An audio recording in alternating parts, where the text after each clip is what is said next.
voudrais présenter le co-auteur du film, Joseph Machabert, qui est ici, avec lequel j'ai fait, il y a 5 ans, on a fait le film sur le portrait de Zellmeyer dans la série Mémoire d'homme. Et puis j'ai demandé aux amis de Zellmeyer de venir pour faire une animation. Nous avions prévu la venue de Zellmeyer, mais c'est pas possible, il est très malade, très fatigué. Je l'ai eu encore ce matin au téléphone. Il aurait bien aimé être avec nous, mais c'est pas possible. J'avais aussi sollicité un autre de ses amis, Roland Roche. Roland Roche, qui devait nous dire des poèmes, qui devait nous chanter des chansons. Lui aussi, il est couché les impossible. Alors j'ai demandé à d'autres amis, parce que Zellmeyer a énormément d'amis, j'ai demandé à Félix et à Nicole Chénéry de nous dire des poèmes, accompagnés par la musique. J'ai demandé aussi à Jean Nabro de nous dire un texte. Et puis aussi, par chance aussi, on a notre Jean-Luc Epal qui pourrait vous raconter les fables de La Fontaine à sa manière, mais ce n'est pas le sujet aujourd'hui. Des mots pour surprendre, des mots pour délivrer, pour enchanter, pour consoler, pour guerroyer, et des mots pour aimer. Je ne dis pas amour pour que la jalousie lui serve de compagne.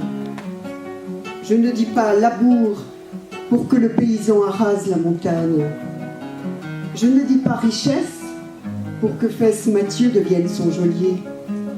Je ne dis pas paresse pour que l'indifférence s'endorme à ses côtés. Je ne dis pas fierté pour que des matamores emplument les drapeaux. Je ne dis pas pitié pour que Blanc Picador pleure la mort du taureau. Je ne dis pas prémisse pour que Printemps les mène à la morte saison. Je ne dis pas justice pour que les mal-aimés se fanent en prison.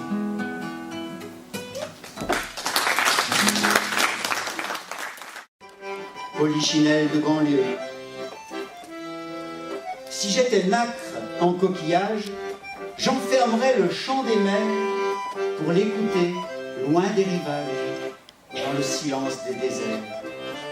Mais je ne suis comme de peu polichinelle de banlieue. Si j'étais une ombre d'été, je voudrais en faire un velours que j'étalerais sous les pieds des sentinelles en mal d'amour. Mais je ne suis comme de peu polichinelle de banlieue. Si j'étais une plume d'oie, avec un bec mouillé de vin, j'écrirais des vers en patois sur les ailes des vieux moulins. Mais je ne suis comme de peu polichinelle de banlieue. Si j'étais frère des termites, je rongerais tous les bastions, j'y logerais la dynamite qui détruirait leur déraison. Mais je ne suis comme de peu polichinelle de banlieue. Si j'étais né oiseau de feu, dans un opéra fantastique, je combattrais le dieu des dieux, j'enflammerais les Amériques. Mais je ne suis comme de peu polichinelle de banlieue.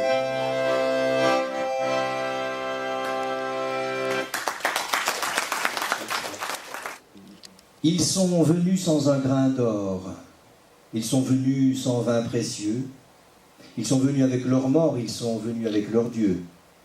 Ils sont venus avec leurs femmes, ils sont venus, petits et grands, ils sont venus tirant leurs ânes, ils sont venus avec leurs chants. Ils sont venus du nord, du sud, ils sont venus de l'est aussi. Ils sont venus des solitudes, ils sont venus des noirs pays. Ils sont venus sous les orages, ils sont venus contre les vents, ils sont venus comme un présage, ils sont venus comme un printemps. Ils sont venus sac à l'épaule, ils sont venus la pioche en main, ils sont venus suant la gnôle, ils sont venus crevant de faim. Ils sont venus à perdre haleine, ils sont venus ventre à genoux, ils sont venus filer la laine, ils sont venus planter les choux. Les émigrants. Je ne me souviens guère de mes tendres conquêtes, les belles aux seins nus qui ne savaient qu'aimer. Je ne dis plus leur nom au parfum de cannelle il y a si longtemps. Elles ont dû faner. Où êtes-vous, mes frères, aux compagnons sonores, hommes du cuivre et d'ambre ourlant les cocotiers, chanteurs dédicaçant des danses serpentines?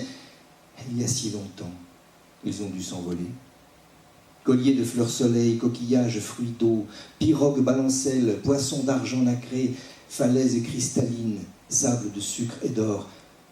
Il y a si longtemps, ils ont dû se noyer. Qu'un vent coulis apporte une senteur ancienne, qu'un oiseau inconnu niche dans mon grenier. Je change mes couleurs, je refais mes vitrines, il y a si longtemps. Elles sont empoussiérées.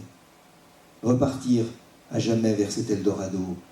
Aux nefs de mes saisons, refaire une santé, reconquérir l'aurore, le paradis perdu. Il y a si longtemps, il a dû m'oublier. Tant, le patois taillait au cœur des chênes ses lettres de noblesse, arrosées de vin gris. La pipe des conteurs fumait sans perdre haleine des mots blonds et trapus qui chantaient le pays. On rimait à l'envi les êtres et les choses. On allait en sabots courir le Guilledou. Les filles avaient le goût de naître dans les roses, les garçons préférant la bonne odeur des choux. Chacun se régalait des parfums de la terre. Pour un civet de lièvre ou des cailles grillées, braconniers et gendarmes se faisaient noble guerre avant d'être complices aux fêtes du curé. En ce temps, les lieux-dits affichaient leur naissance. Arbres, ruisseaux, rochers servaient de prête-nom. Vendanges et moissons décoraient les faïences. Les femmes, sous la bure, portaient de blancs jupons.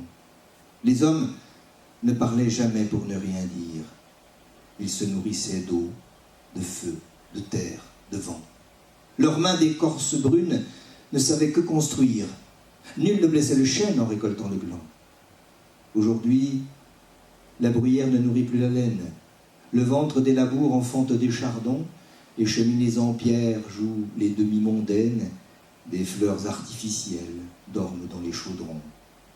Et l'horloge ancestrale, dressée comme un clocher qui égrenait son temps sans se soucier de l'heure, sonne à présent le glas dans la nuit du berger.